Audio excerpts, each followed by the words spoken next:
Buenas tardes, hermanos. Bendiciones de parte de nuestro Padre Eterno. Quisiera iniciar con una oración. Y vamos a orar, hermanos, primeramente para que el Señor me use. Y también orar por toda esa gente que está pasando por momentos difíciles, angustiosos. Debemos de orar por ellos, hermanos, para que la voluntad de Dios se cumpla.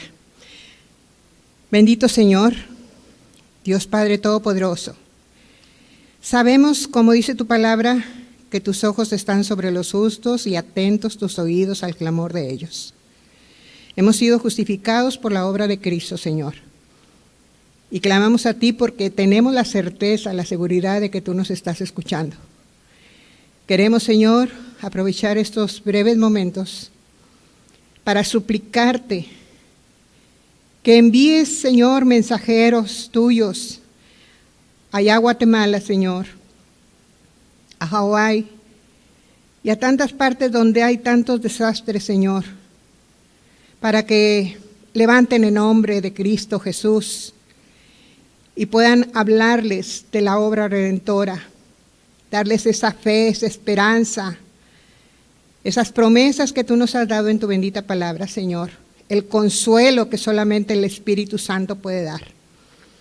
Bendito Dios, sabemos por tu palabra que todo esto es el cumplimiento de las señales que tú nos has dado previas a la venida de Cristo.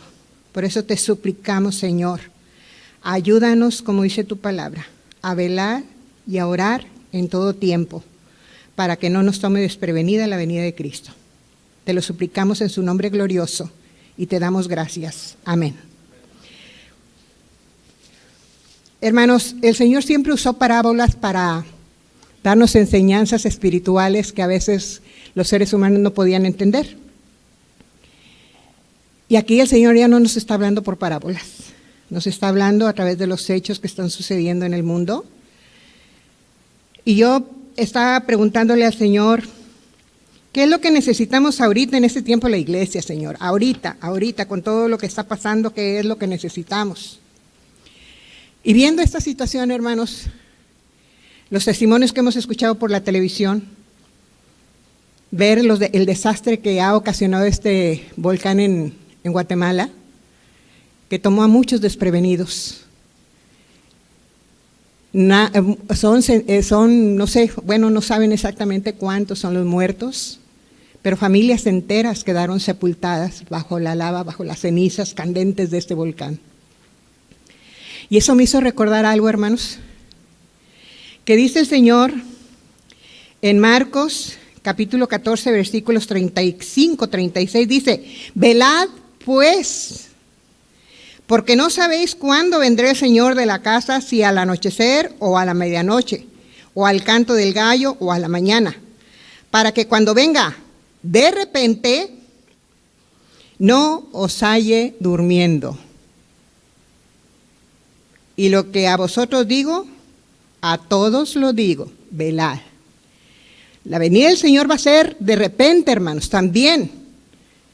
Pero a nosotros, los que estamos conscientes de la palabra de Dios, tenemos que estar viendo que en el cumplimiento de la voluntad del Señor, de las señales que el Señor nos dio previas a la venida de Cristo, que se están cumpliendo, nosotros también el Señor nos hace esa aclaración, nos hace esa advertencia. Velen y oren. ¿Qué quiere decir velar? Estar alerta. Estar alerta. Y estar alerta es ver todo lo que está pasando en el mundo. Porque, hermanos, desgraciadamente, a pesar de todo lo que está pasando, mire la actitud de varias personas. Vamos a ver primeramente, en algunos está aumentando a gran escala la inmoralidad, la violencia, la injusticia, la decepción, la confusión, la indiferencia. La maldad se sigue multiplicando, como dijo el Señor. Ahora, por causa de los desastres naturales, hay ahorita gente con mucho dolor, mucha angustia, mucho temor, mucha inseguridad y en completo desamparo. Perdieron todo. Muchos escuché que no querían dejar sus hogares porque no tenían a dónde ir, no tenían más familiares. Tal vez algunos de esos se quedaron ahí abajo. Hermanos, porque ya había señales de que ese volcán iba a hacer erupción.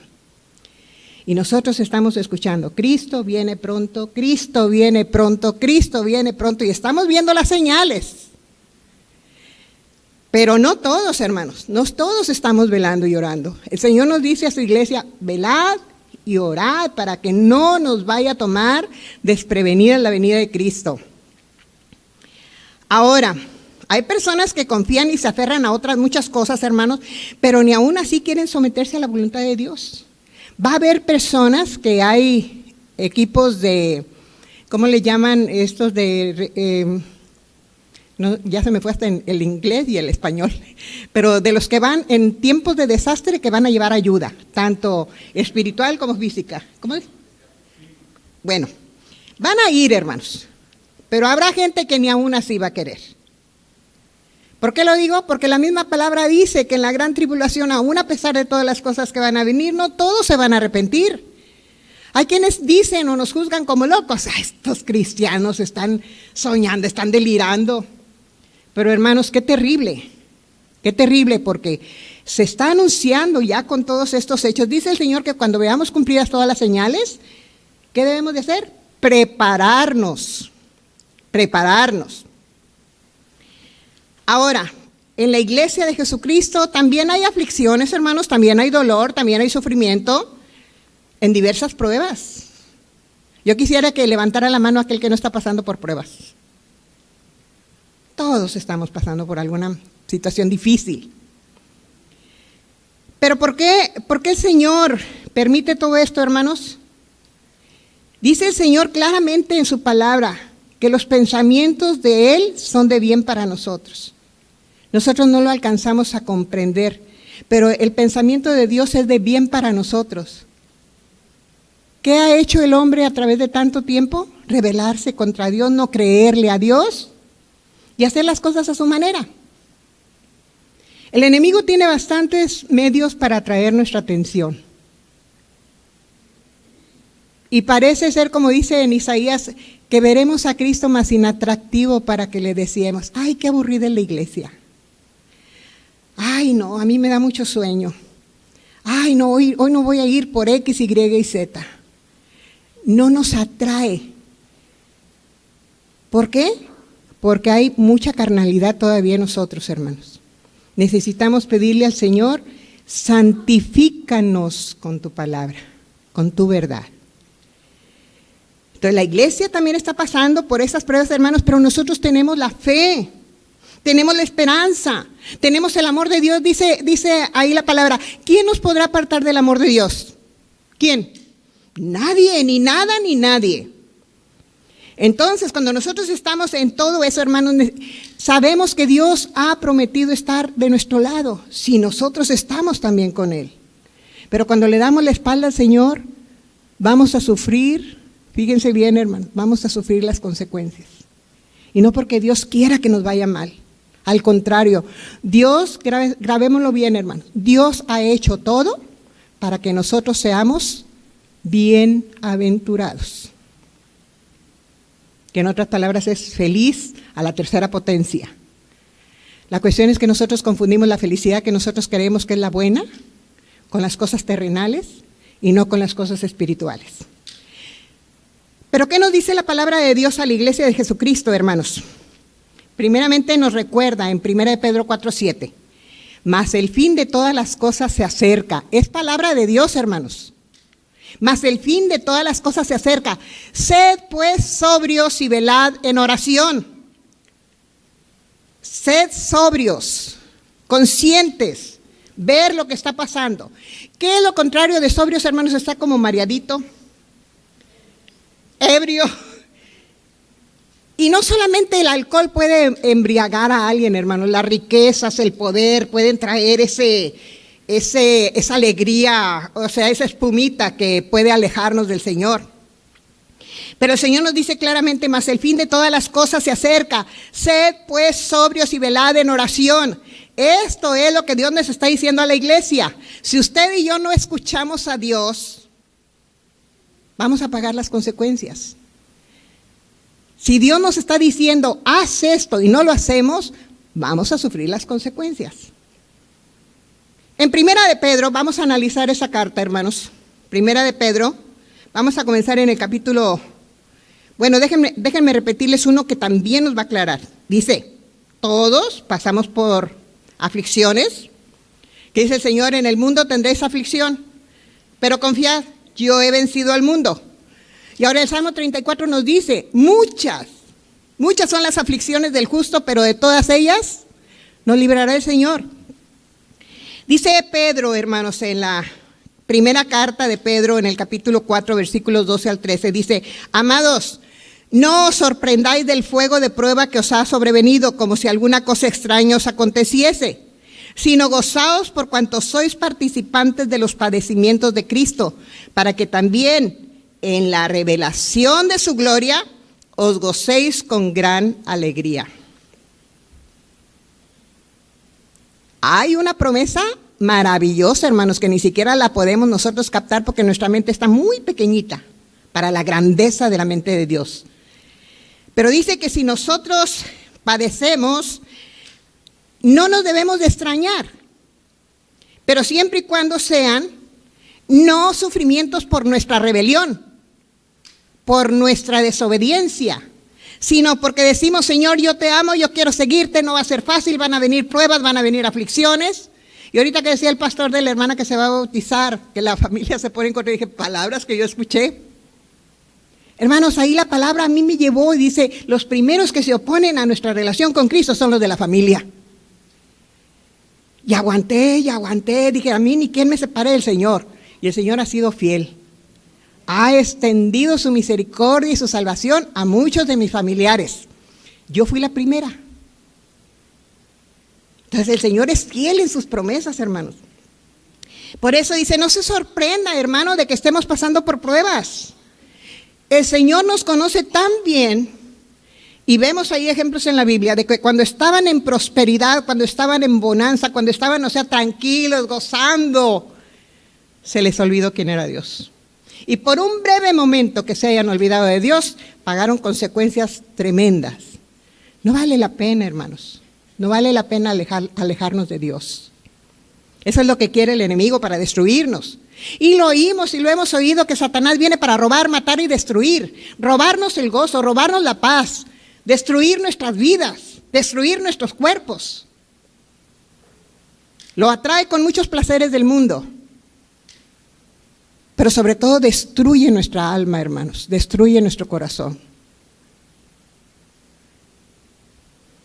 Por eso el apóstol Pedro nos dice aquí que no nos extrañemos de que pasemos por pruebas, nuestra fe tiene que ser probada, hermanos.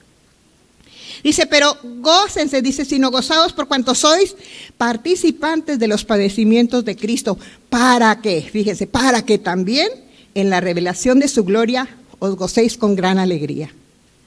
Hermanos, qué maravilloso va a ser el día que venga Cristo, porque su gloria se va a reflejar en cada uno de ustedes, de los que hemos confiado en Él, de los que tememos a Dios y de los que estamos esperando y amamos su venida, de los que nos estamos preparando.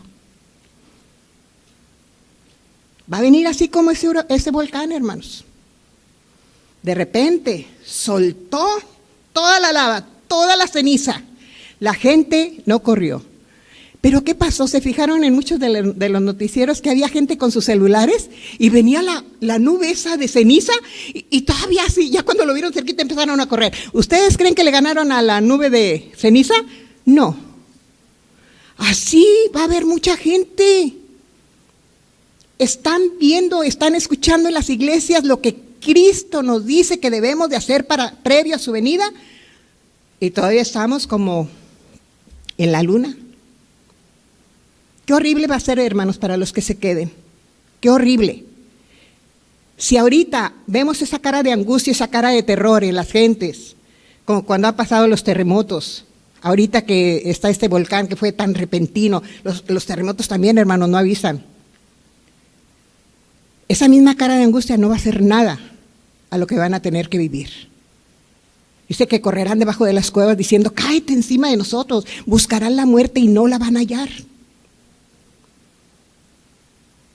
Por eso el apóstol Pedro nos dice, puesto en el versículo 1 al 2 de esa misma carta, puesto que Cristo ha padecido por nosotros en la carne, vosotros también armaos del mismo pensamiento, pues quien ha padecido en la carne terminó con el pecado para no vivir, fíjese bien, para no vivir el tiempo que resta en la carne.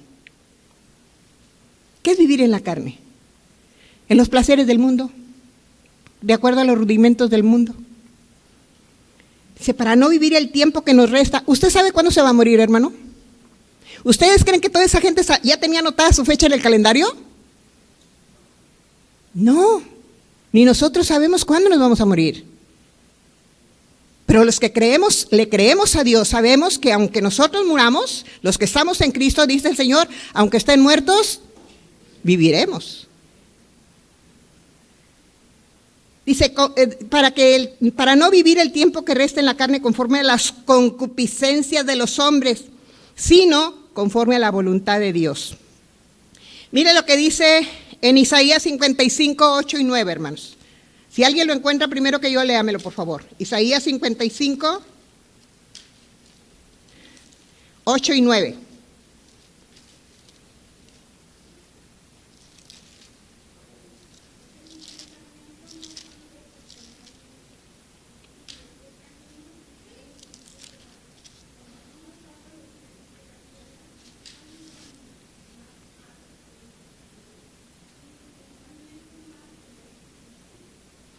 Fíjese bien, hermanos, nosotros no podemos, dice, ¿quién puede alcanzar el entendimiento de Dios? Nadie. Pero lo que sí nos ha dejado saber Dios es que los pensamientos de Él son de bien para nosotros, de bien para nosotros. Varias veces el pastor lo ha repetido, hermanos, Dios no nos necesita a nosotros. Nosotros necesitamos a Dios, nosotros necesitamos de Él. Y si los pensamientos de Él son de bien, por eso debemos de buscar cuál es su voluntad. Y muchos de nosotros sabemos que Dios tiene una voluntad buena, agradable y perfecta para nosotros, pero no las conocemos en detalle. A veces se nos olvida. Sobre todo la voluntad de Dios es nuestra santidad.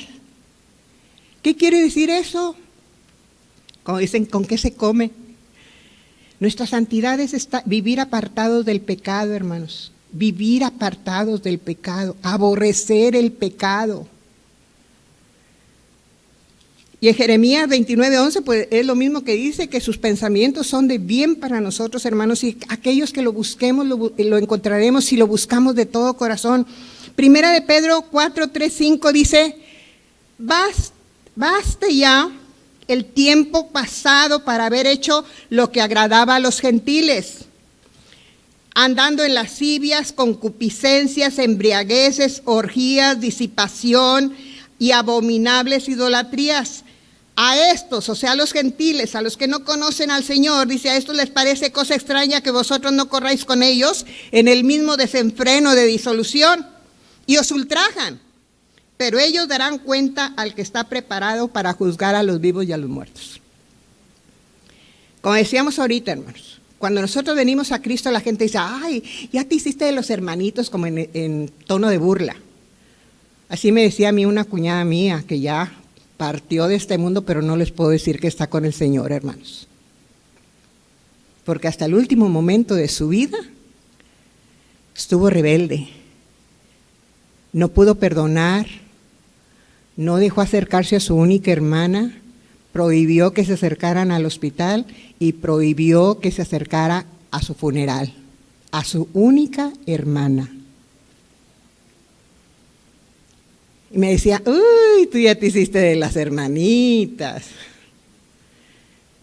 Digo, lo que es no saber, ¿verdad? Lo que es estar con Cristo, lo que es estar en Cristo, el poder disfrutar de ese amor, de esa paz, de esa tranquilidad que solamente el Señor nos puede dar, aún en medio de problemas y aflicciones fuertes, fuertes. Pero dice, a ellos, lógico, se burlan de nosotros, nos tachan como de lo que ustedes quieran, pero dice, pero ellos van a dar cuenta, todos vamos a dar cuenta, hermanos, todos. Niños, jóvenes, ancianos, todos vamos a dar cuenta delante del Señor. Dice, porque Él dice, al que está preparado para juzgar a vivos y muertos. Ese yo lo uso mucho para hablarles a mis hijos que son católicos todavía, a mi familia que es católica.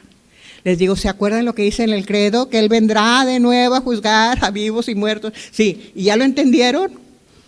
No.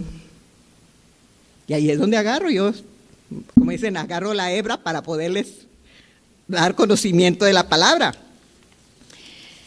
Y hermanos, el Señor nos está dando las instrucciones de cómo debemos actuar ahorita. Dice ahí en la misma carta de Pedro, versículo 6, porque por esto también ha sido predicado el evangelio a los muertos, para que sean juzgados en carne según los hombres, pero vivan en espíritu según Dios. Pues aún a personas muertas se les anunció el evangelio, hermanos. Esta es otra versión para que podamos entender. Dice, pues aún a personas muertas se les anunció el evangelio para que pudieran vivir en el espíritu según Dios, aunque en este mundo hubieran sido juzgados en el cuerpo según los hombres. O sea, ahí hay una cosa que no me quiero separar porque después, no quiero desviarme, pero después lo vamos a poder entender un poquito más, hermanos. No lo quise quitar porque tenemos que seguir la secuencia de la palabra de Dios. Ahora, vimos en el 7 que dice que el tiempo del fin está cerca, ¿verdad? Y dice del 8 al 10, y ante todo, son puras instrucciones para nosotros como iglesia, hermano. En el 8 al 10 dice, y ante todo, tened entre vosotros, ¿qué cosa? Ferviente amor. Ferviente amor. El Señor está hablando aquí de ese amor puro, de ese amor sin dobleces, de ese amor santo, de ese amor que Él nos demostró a través de Jesucristo. Por eso el Señor dice, amaos los unos a los otros como yo los amé. Nosotros hablamos, y más a veces los jóvenes hablan de amor. Es que lo amo, es que la amo tanto. No sabemos amar, hermanos, hasta que vemos a Jesús en la cruz. Y dice que Dios mostró su amor para con nosotros en que siendo aún pecadores, Cristo murió por nosotros. No lo merecíamos, pero por amor, dice, porque de tal manera amó Dios al mundo, pecadores, rebeldes, ingratos, dice que envió a su Hijo Jesucristo, para que todo aquel que en Él cree, fíjese que no dice, para todo aquel que se porta bien, no, primero tenemos que creer en Él, y Él nos va a ayudar a alejarnos de todo aquello que nos pueda perjudicar. Dice, para que todo aquel que en Él cree no se pierda, mas tenga vida eterna. Entonces, hermanos, dice que este ferviente amor, porque el amor cubrirá multitud de pecados, hospedados los unos a los otros sin murmuraciones, cada uno según el don, fíjese bien, cada uno según el don que ha recibido, ministrelo a los otros, como buenos administradores de la multiforme gracia de Dios. Dios le dio un don a usted, hermana. Dios le dio un don a usted. Aquí con Mónica y Jonathan lo tenemos bien identificado, ¿verdad? El don de la alabanza, el don de la música. Pero a usted también Dios le dio un don. A mí me dio un don, por lo menos. Y hay que ponerlo al servicio de Dios primeramente, pero para edificar al cuerpo de Cristo. Por eso dice que cada uno lo debemos de ministrarlo a otros como buenos administradores de la multiforme gracia de Dios. En el 11 dice, hermanos, otra instrucción: si alguno habla, hable conforme a las palabras de Dios. Si alguno ministra, ministre conforme al poder que Dios da, para que en todo sea Dios glorificado por Jesucristo, a quien pertenecen la gloria y el imperio por los siglos de los siglos. Amén. Ahí viene en el canto que estábamos cantando ahorita. ¿Sabe por qué? Porque si yo estoy aquí, hermanos, no es porque yo lo sepa, es porque Cristo está trabajando a través de mí, el Espíritu Santo está trabajando a través de mí. Él nos usa, Él me dio ese don, pero es Él el que debe ser glorificado. No yo. Yo no puedo tomar nada absolutamente nada de la gloria que solamente le corresponde al Señor. Por eso, si usted ha sido bendecido con el ministerio que Dios me dio, dele la honra, la gloria y la gratitud a Él. ¿Qué decía ahorita? Toda la alabanza, no a nosotros, a Él. Toda la gloria a Él. Hermano, y ahora aquí viene otra instrucción. Vemos ahí en los versículos 14 y 16. Si son vituperados por el nombre de Cristo, fíjese, si tenemos problemas, si alguien nos critica, si alguien nos avergüenza o nos quiere humillar por el nombre de Cristo, porque somos cristianos, somos bienaventurados, porque el glorioso Espíritu de Dios reposa sobre nosotros. Ciertamente de parte de ellos, de los que se burlan, Él es blasfemado, pero por vosotros es glorificado. Así que ninguno de vosotros padezca como homicida o ladrón o malhechor o por entrometerse en lo ajeno. Pero si alguno padece como cristiano, ¿qué debemos de hacer? No avergonzarnos, sino glorificar a Dios por ello. Hermanos, tenemos que reconocer que no hacemos eso. Cuando alguien nos dice, cuando alguien nos ofende, y mira lo que piensa, y mira lo que dijo de mí, no, hombre, pues yo ya, mejor no. Dice que debemos de glorificar a Dios por ello. Es decir, ¿estamos pasando por pruebas? ¿Alguien lo ha ofendido aquí? Glorifique a Dios. ¿Alguien lo ha lastimado? Glorifique a Dios. Porque perfectos no somos, el perfecto es Él. Entonces nosotros tenemos que decir, Señor, ten misericordia. Dice, debemos de aprender a ser compasivos, ¿verdad? Y aunque nos hagan un mal, no debemos de responder con un mal. Sino, ¿cómo? Al que te hace un mal, hacerle un bien. Combatir el mal con el bien. Bien difícil para nosotros, hermanos, porque lo más fácil es ojo por ojo y diente por diente. Pero todo lo bueno lo podemos en Cristo, ¿verdad? Todo lo bueno lo podemos en Cristo porque Él es el que nos fortalece. Entonces dice, no debemos de avergonzarnos, sino glorificar a Dios por ello, hermanos. No importa que nos humillen, no importa que nos digan, tú no vales nada, no sirves para nada. Ok, para ti no, para Él sí. Primera de Pedro 4, 17 al 19 dice, hermanos, porque es tiempo, hermanos. ¿Cómo nos está hablando el Señor del tiempo? Es tiempo que el juicio comience por la casa de Dios. Y si primero comienza por nosotros, fíjense bien, si nosotros vamos a pasar dificultades, hermanos, vamos a pasar por situaciones difíciles, dice, ¿cuál será el fin de aquellos que no obedecen el Evangelio? Porque es un Evangelio de Dios, son las buenas noticias de parte de Dios. ¿Cuál será el fin de aquellos que no han querido recibir el regalo de la salvación en Cristo? ¿Cuál será el fin? ¿Saben cuál es? ¿Quién lo sabe? ¿Cuál es el fin? El lago de fuego, hermanos. Dice que el que no se va a hallar escrito en el libro de la vida, va a ir a parar al lago de fuego. Y nosotros los creyentes, los que creemos en Dios, los que vamos a aguantar por el Señor muchas cosas, nos ha prometido cielo nuevo, tierra nueva y estar ante la presencia de Él eternamente. Por eso dice, ¿cuál será el fin de aquellos que no obedecen al Evangelio de Dios? Y si el justo con dificultad se salva, o sea, hermanos, no es que sea difícil la salvación, sino que vamos a tener muchas dificultades para poder permanecer en esta posición en Cristo. Dice el Señor que muchos recibieron la palabra, pero vinieron las dificultades y regresaron para atrás. Ahí lo dice cuando vienen los 4 terrenos, ¿se acuerdan la parábola del sembrador? Y luego dice que otros que vinieron, aparte de que vinieron las dificultades, otros por los afanes de este mundo. No, es que yo necesito un carro nuevo, yo necesito trabajar día y noche, 3, 4, 5 trabajos para poder comprar y pagar ese chocoche. Vienen los afanes y también nos olvidamos del Señor. Cuando que el Señor ha dicho, buscad primeramente el reino de Dios y su justicia y todo lo demás. Yo vi, hermanos,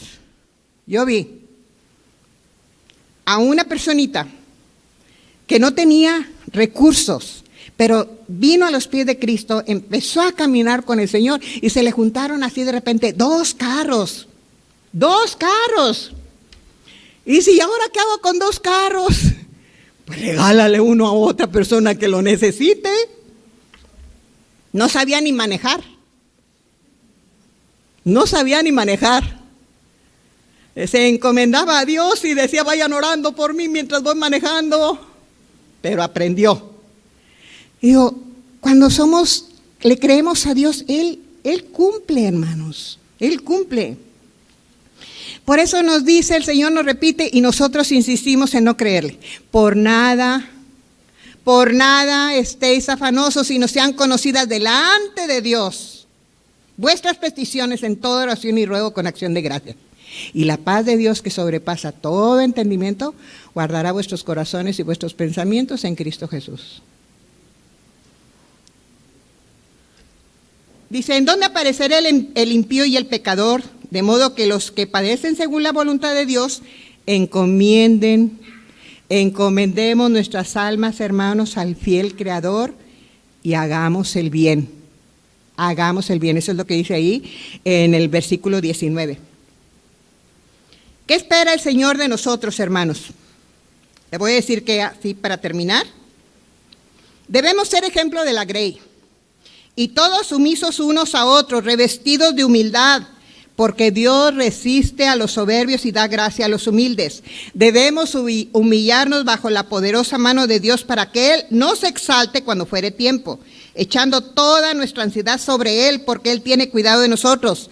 Debemos ser sobrios y velad, porque nuestro adversario el diablo, como león rugiente, anda alrededor buscando a quien devorar, al cual debemos de resistir firmes en la fe, sabiendo que los mismos padecimientos que se van cumpliendo en nuestros hermanos en todo el mundo. Mas el Dios de toda gracia, que nos llamó a su gloria eterna en Jesucristo, después que hayamos padecido un poco de tiempo, Él mismo nos perfeccionará, afirmará, fortalecerá y establecerá. Ahora, hermanos, debemos crecer. Y hay un ejemplo que dice ahí en Juan 15, 1 y 2, donde habla sobre los pámpanos que están unidos a la vid. Dice que el Señor nos limpiará para que podamos crecer y dar fruto. ¿Qué se hace en una rama cuando la limpian? A ver, las de las plantas. ¿Cómo la limpian a una rama o una planta? Pues sobre todo le quitan las hojitas que ya están secas, ¿verdad? Si la planta estuviera viva, diría, ¡ay! ¡Ay! Duele. Entonces duele que nos limpie el Señor, hermanos, pero vale más que nos limpie para que podamos dar fruto y glorificarlo a Él, con nuestras vidas, con nuestro testimonio, con nuestras palabras, con nuestros pensamientos, con todo nuestro ser. Y sigamos orando, hermanos, porque las cosas feas apenas están comenzando, todavía falta. Que el Señor nos ayude a velar y orar en todo tiempo.